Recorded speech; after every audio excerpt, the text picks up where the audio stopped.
And welcome this solar eclipse version of the Coach Derwin Wright Sports Show. Join me, Coach Derwin Wright, and Coach. Friday night you opened up with Cumberland County, and good showing.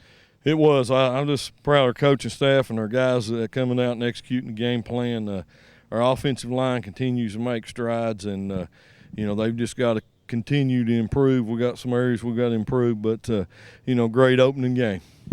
We'll take a look at that game, plus we'll look ahead to this week's Coalfield game right after this. For more than a century, Union Bank has been serving the people of Fentress County. Now, as we begin a new chapter in our history of service, we want to take this opportunity to reassure you that while our building may be new, we're still the same friendly people you have known for years. Union Bank, the same people, the same goals, and the same commitment to you.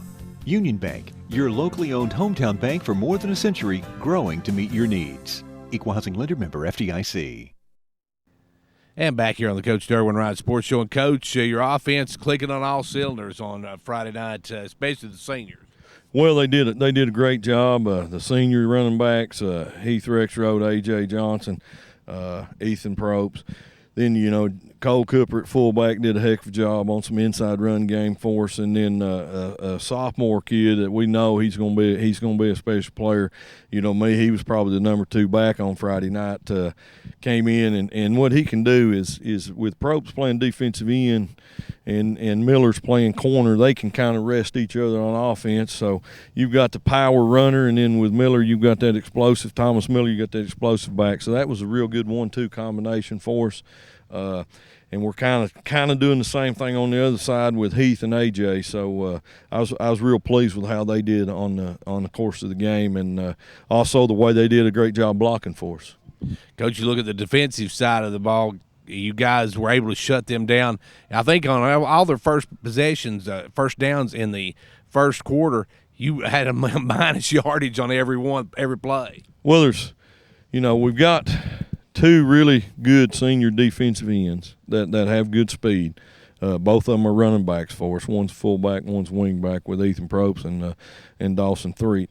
So they give you some things you can do defensively. And then behind them we've got 3 really good linebackers. Josiah Heading, that's his first start in a varsity football game, and he looked like he'd been playing for years. He's all over the field, number 46, Josiah. And then Cole Cooper and Landrick Lefew, those 2 guys have played linebacker since they were in Pee Wee football, and it shows. And then I was also proud behind us, the dogs. Johan West has really come on. He's doing everything correct. He did a good job. And then our corners, we were in the spots we were supposed to be. Thomas Miller had a great night. I think he had 3 interceptions, ran 2 back for touchdowns, but both got called back on penalties. But he did a great job for us in the secondary, and they're going to be tested this week. Well, Coach, we also, the special teams, they had a pretty good outing and missed a couple, but for the most part, it's pretty consistent. Yeah, we really are lucky to have 2 type kickers we do. Ethan's a straight-on kicker, Ethan Probst, and a lot of kickoff he's put on the end zone. And then Johan West is a soccer-style kicker, and he's really accurate. His leg is getting stronger every day, and, we're blessed to have that. So we're going to use both of them. We're going to let one concentrate more on the extra point PAT and the other one on kickoffs. And, of course, Ethan also punts for us, and he's a heck of a punter. He's potential college punter if he keeps working. I would like to say we got to see that the other night, but we didn't see him many punts. Well, it's never disappointing when you don't have to punt. I'll just tell you from the offensive side of the ball, it's not a disappointment. So I was that just don't happen very often in the first game. So that just a testament to what our guys did up front and our coaching staff. And, we got a new offensive line coach. Kerry Johnson is coaching the offensive line, and he's got Anthony Delk and Vic Wheaton down there with him. And, my hat's off those guys. They did a good job with their offensive line, getting them ready. Coach, there was one kind of disappointing factor. It had to be the penalties. First quarter just and I saw one that, really should have been called that wasn't called. And, we got to clean that up. There's no sense in that. You're 20, 25 yards away. You want your kids aggressive, but when you're 20, 25 yards away from the football and you hit someone in the back, no, that's just unacceptable. There's no place in the game for that. We're going to get that cleaned up. And aggressiveness has to go along with intelligence. Exactly, and that's about how I put it. Just a little bit louder, but how can you be that dumb, and you're just hurting your football team, and in a close game, a couple things like that beat you. So we got to fix that. Well, this week the Dragons got a team that likes to light up the scoreboard. We'll take a look at the Coalfield Yellow Jackets right after this. For more than a century, Union Bank has been serving the people of Fentress County. Now, as we begin a new chapter in our history of service, we want to take this opportunity to reassure you that while our building may be new, we're still the same friendly people you have known for years.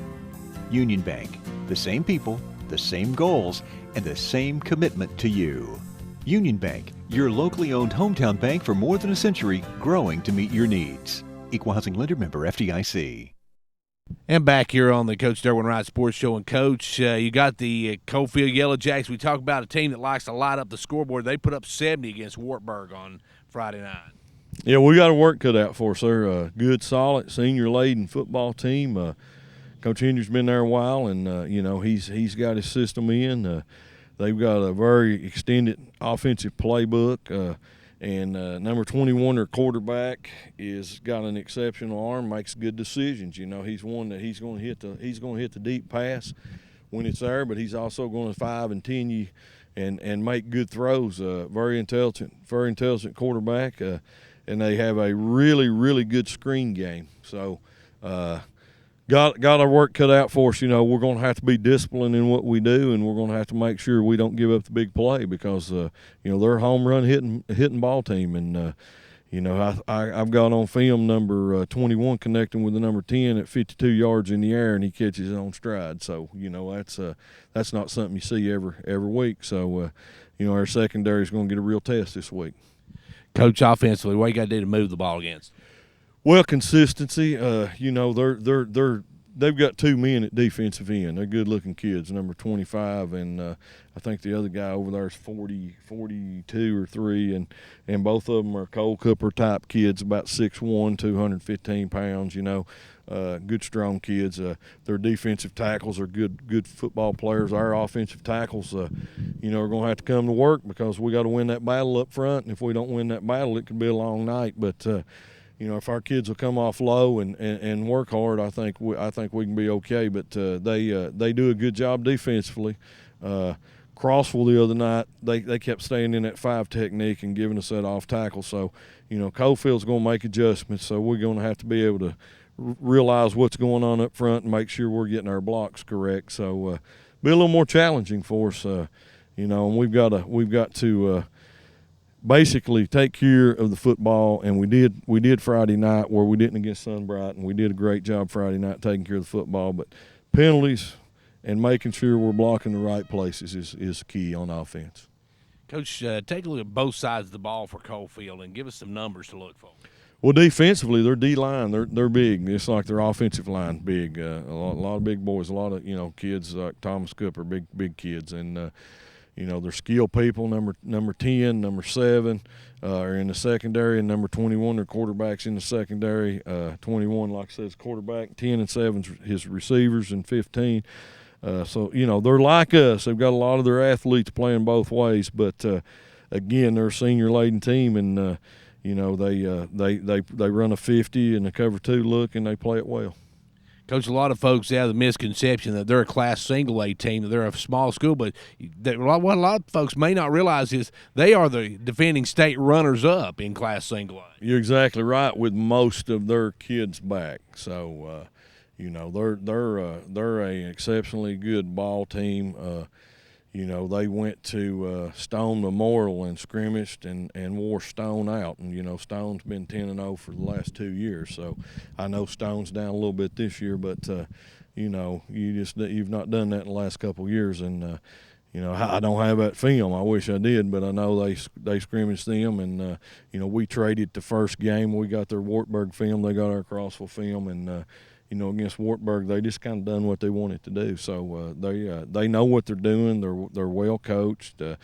and they've got some experience. But for us, the big thing for us is we've got to do the things we do and not hurt ourselves on either side of the ball. And it should be an interesting game. I mean, it's a game, and I think if we do the things we're capable of doing, that we're going to be right there in the ball game. Coach, talking about one big distraction this week, Fair Week. I know. I can tell by your expression that that's one of the things you really have to worry about. We got to understand, and our guys have got to understand this. And I've had this happen both ways. I've had teams that were mature, and they went over to the Fair, and they went over on Tuesday, and they went over on Wednesday, and they got home at a decent time Wednesday night, and they didn't go over and they didn't walk lap after lap after lap over there. And then Thursday night, you got the flat track's going on, and it's one thing to go over and sit in the stands and get out of there about 10 o'clock, because that thing's going to last till 12:30, 1 o'clock. But you go over there and you walk around and you stay till 12:30, 1 o'clock. You're at school on Friday, because you got to be at school if you want to play on Friday. You can't be ready to play a football game. And I've had teams that had a home game and they went over and they left their game at the Fair. And I've had teams that were smart and they got home, they went over and they sat down and they enjoyed watching flat track, and at 10 o'clock they said, "Oh, we got to go." Got home, got into bed, and had a great game. So, we're going to tell them. We're going to tell them what we want them to do. But, if they don't do that, they're going to think, "I'm young, I can do it." But Friday night, about midway through the first quarter, they're done. And I just hope we're smarter than that. Coach, you got a special start time for this game. 7 o'clock. It was. We actually had the contract, which was 7:30 locally for each team, and we discussed it, and so we moved it to 7 o'clock. So it'll be 7 o'clock for us Central Time here, and then when we go over, it'll be 7 o'clock Eastern, which will be 6 Central, which I like that better. Coach, I know you want a great big crowd out, and I know there's a lot going on this week in the county, but we've always got the Dragon faithful. Well, I'll tell you what, I was as a coach and what the community did Friday night, and it was for our kids and everybody else. But the way they turned out and backed us, it was a huge crowd lined up. Out there, we got to open both gates. It's lined up getting in, and that was great to see. Our guys saw that, and they're going. That 12th man means something. And it was great to see that turnout, and I think our team came and played the way that we want to see Dragon football played. And, we're just hoping to have that kind of crowd this Friday night. We need you here Friday night. Well, Coach, I want to thank you for joining us, and best of luck as you take on Coalfield on Friday. Thank you. Well, the York Dragons will be in action this Friday night against a team that really puts up the points. So they need you, that 12th man, to be here and be the difference. So come on out Friday night. Game time is at 7 p.m. The schedule says 7:30, but it's going to start at 7 p.m., so make note of that. Until then, for 15104 Sports, I'm Gary Clark. See you at the game.